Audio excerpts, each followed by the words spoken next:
크리스티안 라kov스키. 여러분들 아마 처음 듣는 이름일 거예요. 이 사람이 누구냐면 1938년에 소련에서 있었던 대숙청 때 그 스탈린 체제를 전복시키려는 음모를 꾸몄다는 혐의로 체포된 그 공산주의자예요. 근데 이제 이 라kov스키 이 사람이 이제 트로츠키주의 분파에 속해 있었는데 이 트로츠키파에 속해 있던 사람들이 이제 30년대 후반에 스탈린이 일으킨 대숙청에서 총살당했죠. 트로츠키가 로스차일드랑 연관된 건 다들 아실 거예요. 1917년 3월에 이제 트로츠키가 미국 뉴욕에서 러시아로 떠날 때 그 로스차일드 사람이었던 제이콥 쉬프가 자금 지원을 했던 것. 이거 뭐 유명하죠. 어. 그리고 이제 재밌게도 트로츠키는 자기 자서전에서 프리메이슨이나 일루미나티에 대해서 언급을 해요. 그 부분을 그대로 읽어드릴게요. 내가 프리메이슨에 관심을 갖게 된 것은 바로 그 시기였다. 18세기에 프리메이슨은 혁명의 선구자였던 일루미나티의 영향으로 전투적인 계몽 정책을 표현하게 되었다. 프리메이슨은 루이 16세를 처형하는 데 사용된 단두대를 발명한 기우틴 박사를 회원으로 삼았다. 남부 독일에서 프리메이슨은 공공연하게 혁명적인 성격을 띠고 있었던 반면 러시아의 예까체리나 여제 궁정에서는 귀족과 관료의 위계 질서를 반영하는 가장 무도회였다. 그러니까 이제 프랑스나 남부 독일 아마 바이른 말하는 것 같은데 이런 어떤 서유럽의 프리메이슨들에 비하면 러시아의 프리메이슨은 온건했다 이런 소리죠. 그런 소리고 한 구절 더 읽어보면 나는 마르크스 경제학을 연구하기 위해 프리메이슨에 관한 연구를 중단했다. 프리메이슨에 대한 연구는 나의 가설에 대한 일종의 시험으로 작용했다. 나는 이것이 나의 지적 발달 전체 과정에 영향을 미쳤다고 생각한다. 이게 이제 그 1975년에 나온 트로츠키의 자서전 마이 라이프의 표지예요. 하드커버는 1930년에 나왔는데 75년에 이제 펭귄북스에서 페이퍼백으로 다시 출간했어요. 이 책에 나오는 구절이에요. 재밌죠? 다시 아까 그 라코프스키로 돌아와서 이 라코프스키는 10월 혁명 후에 볼셰비키 당에 가입했고 레닌이 이제 1919년에 이 라코프스키를 소비에트 우크라이나 인민위원회의 초대 의장으로 임명해요. 그래서 이제 이 크리스티안 라코프스키가 1917년부터 1922년까지 진행된 러시아 적백 내전 기간 동안에 이 소비에트 우크라이나 인민위원으로 이제 그 우크라이나의 그 볼셰비키 영토를 유지해내죠. 이 사람이. 그리고 이제 그 이후에 1925년에는 프랑스 주재 소련 대사로 임명돼서 프랑스로 가요, 이 사람이. 그래서 1927년 가을에 다시 소환돼서 소련으로 돌아오기까지 프랑스에서 지내고, 이제 27년에 소련으로 돌아온 다음에 이제 30년대 대수청 기간에 체포돼서 이제 루비앙카에서 신문을 받게 되죠. 이 크리스티안 라코프스키를 신문했던 신문가는 스탈린의 가장 영리한 요원 중 한 명이었던 가브리엘로 알려진 가브리엘 꾸스민이었어요. 이 라콥스키는 뭐지 상당히 많은 걸 알고 있는 중요한 인물이었고 그래서 이제 이 꾸스민이 진행한 신문은 폭력적인 방식 대신 좀 부드러운 방식으로 이루어졌어요. 이 신문에 이제 그 호세 란도프스키 박사 이 사람도 이제 배석했는데 이 란도프스키가 이 신문의 내용을 문서화했어요. 이 란도프스키 박사가 그 신문에 협조적으로 나오도록 라콥스키의 그 와인잔에다가 마약을 넣었는데, 그러니까 와인을 마시면서 신문했으니까 상당히 부드럽게 한 거죠. 루비앙가에서는 보통 상당히 폭력적으로 하는데 이 사람한테는 되게 부드럽게 한 거죠. 근데 이제 신문은 자정에 시작돼 가지고 다음날 아침 7시까지 한 7시간 정도 이제 진행됐고 프랑스어로 진행됐어요. 프랑스어로. 이 크리스티안 라콥스키가 그 젊은 시절에 프랑스에서 의학을 공부했고 또 아까 얘기했듯이 이제 프랑스 주재 소련 대사로 25년부터 1927년까지 근무했기 때문에 이 사람이 프랑스어가 더 편한 사람이에요. 그래서 프랑스어로 신문이 진행됐고 이 신문 내용은 이 벽 뒤에 숨겨놓은 녹음기에 다 녹음이 됐어요. 그래서 이제 그 신문했던 쿠스민이 란도프스키 박사한테 이 녹음 내용을 러시아어로 번역해서 두 부로 문서를 만들어라. 두 부. 한 부는 자기가 갖고 다른 한 부는 이제 스탈린한테 보내기 위해서. 근데 이제 이 란도프스키 박사가 이 두 부 말고 한 부를 더 사본을 만들어요. 그러니까 자기가 소유하려고 만든 거죠. 근데 이게 이 란도프스키 박사가 만든 사본이 2차 대전 기간에 독일군을 지원하러 이제 나섰던 자원병 스페인 부대에 의해서, 그러니까 스페인 프랑코가 스페인이 공식적으로 그 독일 바르바로사 정책 오퍼레이션 바르바로사 독일을 침공했던 그러니까 소련을 침공했던 독일 작전에 공식적으로 참전한 건 아니고 자원병 부대를 보냈어요, 스페인에. 어차피 이제 그 스페인의 파시스트 정권인 프랑코도 히틀러랑 좀 지원을 많이 했죠. 게르니카 폭격이나. 그러니까 히틀러한테 신세진 게 있기 때문에 자원병 부대를 이제 러시아에 보냈는데, 이 자원병 부대가 빼제르부르크에 있던 그 오두막에서 이 문서를 발견해요. 그 오두막에 이제 그 란도프스키 박사, 이 란도프스키가 그 오두막에 죽어 있었어요. 근데 거기서 이 문서가 발견이 돼요. 그래가지고 이제 그 발견된 문서가 1949년에 스페인에서 이제 출판이 됐고, 그 후 또 좀 시간이 지난 다음에 영어로도 번역이 돼서 레드 심포니란 제목으로 이제 출간이 됐고요. 이제 지금부터 얘기할 내용이 이 레드 심포니에 나오는 라콥스키의 발언 내용인데, 재밌게도 이제 이 레드 심포니, 이 책은 현재도 아마존에서 구입할 수 있어요. 관심 있는 분들은 한번 뭐 구해서 읽어보세요. 이 라콥스키의 신문은 1938년 1월 26일 심야에 이루어졌고, 이 신문에서 이제 라콥스키는 진실을 밝힘으로써 신뢰를 얻지만 일부는 생략하는 전술을 구사한 것 같아요. 그러니까 진실을 밝힘으로써 어떤 신뢰는 받지만 그 진실을 완전히 드러내지는 않는 그런 전술을 좀 구사한 걸로 보이고, 이 라콥스키가 이제 마약을 타는 와인을 마셨기 때문에 이제 거기에 취해서 좀 혀가 풀린 상태로 여러 가지 인상적인 얘기들을 해요. 이제 라콥스키가 했던 얘기들을 좀 그대로 이제 읽어드리면, 돈은 권력의 기초다. 그런 말을 하고, 로스차일드 가문은 중앙은행 시스템 덕분에 돈을 만들어낼 수 있다. 뭐 그런 말을 하면서, 혁명은 로스차일드와 그의 동맹자들이 전체주의적 세계 질서를 수립함으로써 이 독점 체제, 화폐를 발행할 수 있는 독점 체제를 보호하고 확장하려는 시도다. 이런 말을 해요. 한 구절 그대로 읽어드리면, 로스차일드 가문은 회계 담당자가 아니라 최초의 비밀 공산주의 우두머리였다. 마르크스와 제일 인터내셔널의 최고 수장들은 라이오넬 로스차일드 남작이 지배했는데, 그의 혁명적 초상화는 그의 피조물이기도 한 영국 총리 디즈레일리에 의해 그려졌으며 우리에게 남겨졌다.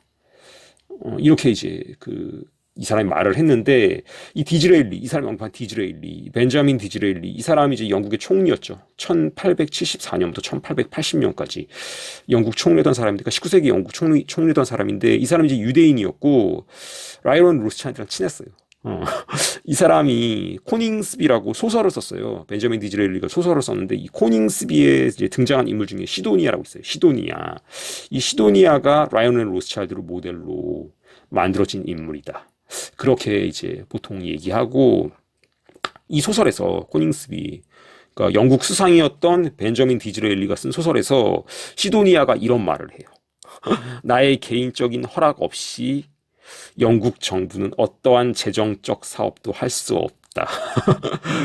소설에서 이제 시도니아가 이런 말을 하는데, 이 시도니아가 이제 그 라이오넬 로스차일드를 모델로 만들어진 인물이고, 다시 라콥스키로 돌아가서 이 라콥스키는 뭐라고 얘기하냐면은, 이 라이오넬 로스차일드의 아들 나다니엘 로스차일드가 이제 그 기독교 정교회 국가인 제정 러시아의 로마노프 왕조를 무너뜨릴 필요가 있다고 이제 느꼈고, 그래서 자신의 대리인인 제이콥 쉬프를 통해서 러일 전쟁 때 일본에 자금을 지원했다. 뭐 그런 말을 해요. 그러면서 그 후 1차 세계대전이 일어났고 1917년 이제 볼셰비키 혁명이 발생하자 볼셰비키의 자금을 지원했다. 그런 얘기를 하면서 그 자금 지원 과정에서 라콥스키 본인이 이제 스톡홀름에서 러시아로 들어가는 자금 이체에 직접 관여했다. 이제 그런 얘기도 해요. 그런 얘기하면서 이 라콥스키는 원래는 이제 트로츠키가 소련의 지도자가 될 예정이었다고 말해요. 트로츠키가. 트로츠키 본인이 이제 유대인이었고, 그 로스차일드의 최측근 중에 한 명이었던 은행가 아브라함 지보톱스키의 이제 딸 나탈리아 쉐도바랑 결혼을 했어요. 트로츠키가. 그 로스차일드 사람인 은행가 지보톱스키의 딸 나탈리아 쉐도바랑 트로츠키가 결혼을 했고, 그래서 이제 그들의 일원이 됐다. 이제 이렇게 봐요. 근데 이 레닌이 죽은 후에 레닌 사후에 이제 예상치 못하게 이제 스탈린이 권력을 잡게 되죠. 그러면서 이제 그 트로츠키가 어떤 밀리게 되고 나중에 이제 러시아 밖으로 쫓겨나고 멕시코에서 이제 나중에 이제 암살당하죠. 근데 라콥스키는 스탈린을 이 보나파르트주의자라고 봤어요. 그러니까 이게 뭔 소리냐면은 이 프랑스 대혁명도 이제 그 프리메이슨이랑 일루미나티가 일으킨 거 아시죠? 근데 그러니까 이 프랑스 대혁명을 이 메이슨을 뒤에서 컨트롤한 금융 세력이 어떤 프랑스 대혁명을 일으키는데도 영향을 끼쳤는데 얘네들의 의도와는 다르게 이 프랑스 대혁명의 혼란기에서 보나파르트가 부상하면서 이제 나폴레옹이 부상하면서 나폴레옹이 이제 프랑스의 어떤 권력자로 부상하게 된 거죠. 그러니까 이제 나폴레옹 보나파르트는 자신이 프리메이슨이었지만 유대 금융자본의 국제주의와는 좀 다르게 어떤 프랑스 제국주의를 추구해요. 그러니까 나폴레옹이 이제 자신을 프랑스 민족 갈리아인과 동일시하면서 이런 어떤 일루미나티 얘네들이 이제 어떤 추구하는 국제주의 글로벌 그러니까 그런 어떤 민족주의를 넘어서는 그런 국제주의가 아니라 약간 이제 어떤 프랑스 제국주의, 프랑스 민족주의 이런 그 어떤 스탠스를 취하는 거죠. 그러니까 이제 라콥스키는 스탈린을 그런 동일한 선상으로 이제 보고 있다고 얘기해요. 그들이 스탈린을 이런 어떤 그 나폴레옹 보나파르트처럼 금융가들의 의제에 복무하는 국제공산주의가 아닌 그러니까 러시아 민족주의자로 보고 있다. 그들이 이제 그런 얘기를 해요. 라콥스키가. 그러니까 실제로 이제 스탈린의 스탈린이 주장했던 일국사회주의는 그 트로츠키의 영구혁명론, 그러니까 계속해서 어떤 공산주의 혁명을 전 세계로 확산시키는 일에 집중해야 된다. 이게 이제 트로츠키의 영구혁명론이었고, 이 소련이라는 일국사회주의, 소련 자체에 집중해야 된다. 이게 이제 스탈린의 일국사회주의인데, 그러니까 스탈린의 어떤 일국사회주의는 글로벌 금융가들이 추구했던 국제주의랑은 좀 반대가 되는 거죠. 그런 것들을 지적하는 발언이고, 이 라콥스키의 발언이. 근데 뭐, 이거랑은 별개로, 스탈린도 이제 로스차일드랑 연관이 있었죠. 일단 스탈린 자신이 프리메이슨이었던 걸로 보이고, 이 사진 보시면 아시겠지만, 히든핸드 프리메이슨인 걸로 보이고, 그 재밌게도 스탈린이 청년 시절에 바투미에 있었던 그 로스차일드 정유 공장에서 일을 했어요. 그러니까 로스차일드의 그 석유 회사에서 스탈린이 직원으로 20대 초반에 일을 했어요. 2008년에 이 영국의 역사학자인 사이먼 몬테피오리가 쓴 젊은 스탈린이라는 책에 이게 내용이 나와요. 이 사이먼 몬테피오리는 유대인이에요. 로스차일드 친척이에요. 로스차일드 친척인데, 이 그 젊은 스탈린, 이 사람이 그 쓴 이 책이 우리 한국에도 번역이 됐어요.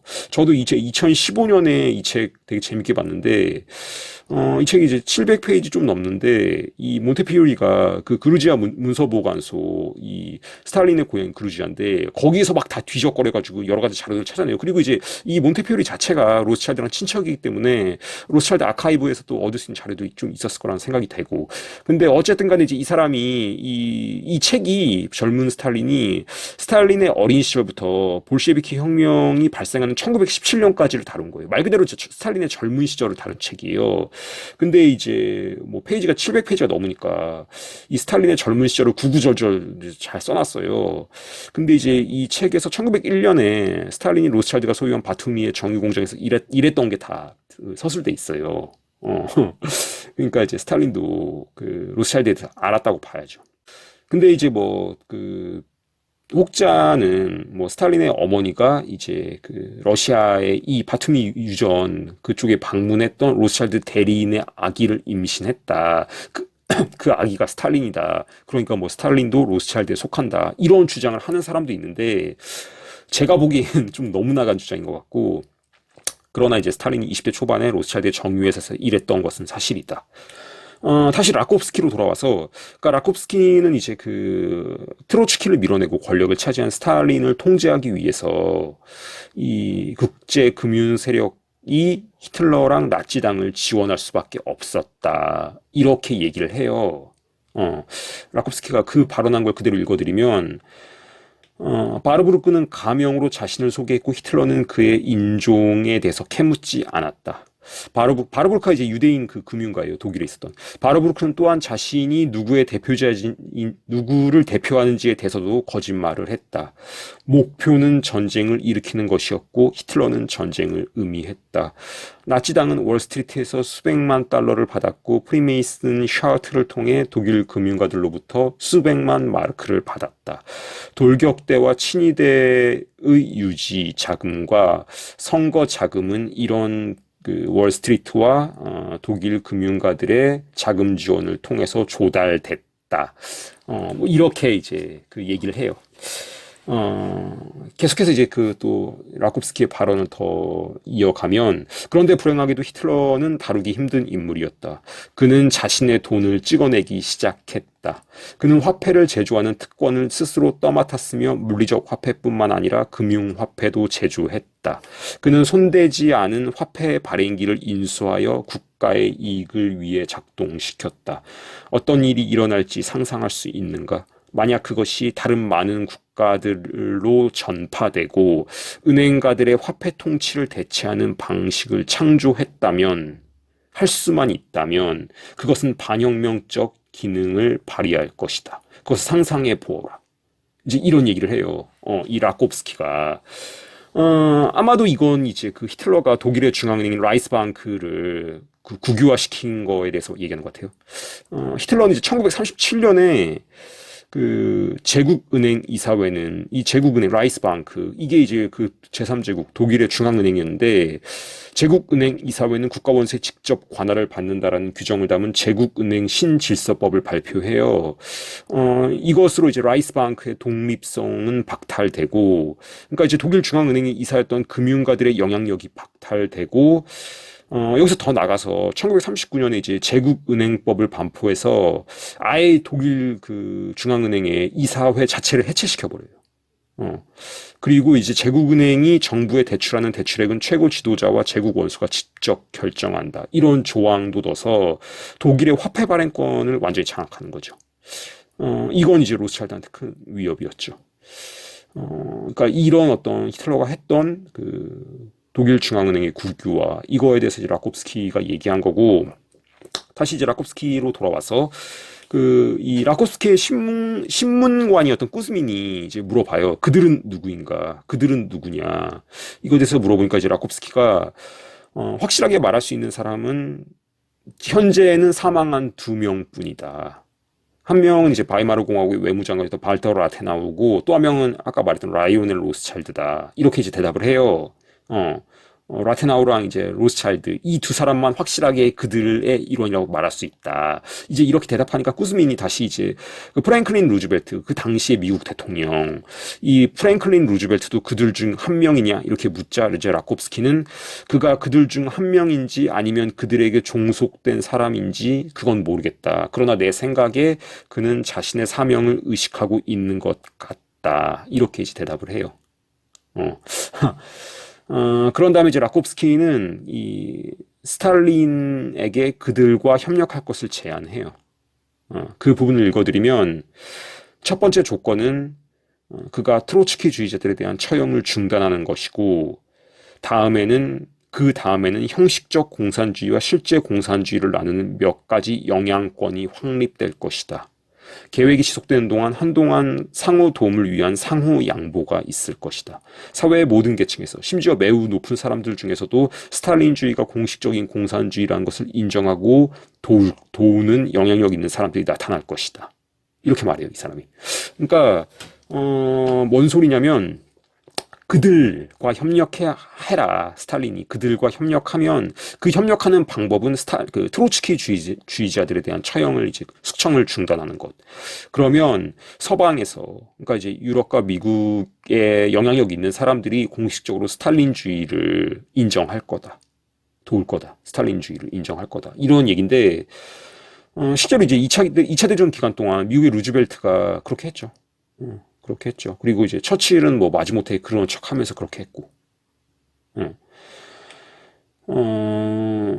그러니까 이제 스탈린이 이 라kov스키를 통해서 제안된 글로벌 금융 세력의 어떤 그 협조 요청, 동맹 요청 이런 걸 뭐 받아들였다고 봐야겠죠.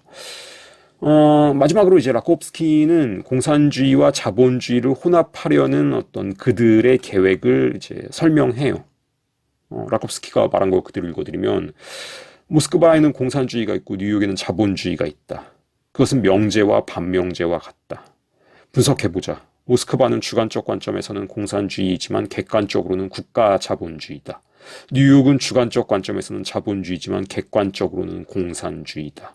종합해보자면 자본주의와 공산주의는 혼합될 것이다. 국제 금융에 의해, 글로벌 금융에 의해. 이렇게 이제 얘기하고, 공산주의의 경우 국가가 기업을 소유하고 은행가들이 국가를 소유한다. 자본주의의 경우 은행가들이 기업을 통제하고 기업이 국가를 통제한다. 서구는 소비에트 러시아와 유사한 정치적, 문화적 독점이 증가하는 독점 자본주의로 나아갈 것이다. 이제 이렇게 얘기를 했어요. 인상적인 발언이죠. 그러니까 정반합. 자본주의라는 정과 공산주의라는 반을 통해서 합을 이루겠다. 우파라는 정과 좌파라는 반을 통해서 합을 이루겠다. 이런 얘기죠. 근데 이제 현재 미국이나 유럽의 상황을 보면 이 크리스티안 라kov스키가 얘기했던 일들이 이루어지고 있는 것 같죠. 이것이 더 노골화되면 주류 미디어와 주류 역사학 교과서를 그대로 믿는 가장 순진한 사람들도 뭔가 이상하다. 이거 뭔가 이상하다. 이렇게 말하게 될 거다. 진실과 거짓 채널을 사랑해주시는 구독자님들, 진심으로 감사드립니다. 잘 아시겠지만 요즘 이 진실을 얘기하는 유튜브 채널들이 하나, 둘 수익 창출 금지당하고 있죠. 얼마 전에 이제 구독자 12만 명이 넘는 그 스콧님의 이제 인간과 자유 채널도 수익 창출이 금지돼서 이제 광고가 안 붙고 채널 멤버십 회원들도 다 해지되는 일이 있었고요. 앞으로 이제 이런 일들이 점점 더 많아질 것으로 보이고, 제 채널도 이제 이 채널이랑 대피 채널 합쳐서 지난 1년 반 동안 9번 채널 정지를 당했어요. 다행히 이제 올 5월부터 현재까지 6개월 넘게 이제 그런 일이 없었는데, 뭐 그것까지는 별개로 이 채널을 통한 수익 창출은 쉽지 않을 거라고 생각해요. 일단 그러려면 현재 채널에 올려진 영상 중에 상당 부분은 내려야 되고, 신규 영상을 제작할 때도 민감한 것들은 일단 피하고 또 계속 자기 검열을 해서 스스로 검열을 해서 안전한 수준으로 영상을 만들어야 되는데, 그렇게 하고 싶지 않아서 이제 수익 창출 신청 자체를 안 했어요, 저는. 근데 이제 감사하게도 구독자님들 중에서 많은 분들이 제 블로그를 방문해 주시고, 블로그에 달린 광고를 클릭해 주셔서, 블로그를 통해서 한 달에 4만 원, 많을 경우에는 5만 원 정도, 5만 원 조금 넘게 이 정도로 이제 수익이 발생하고 있어요. 블로그 광고 눌러주신 분들께 이 자리를 빌어서 감사드립니다.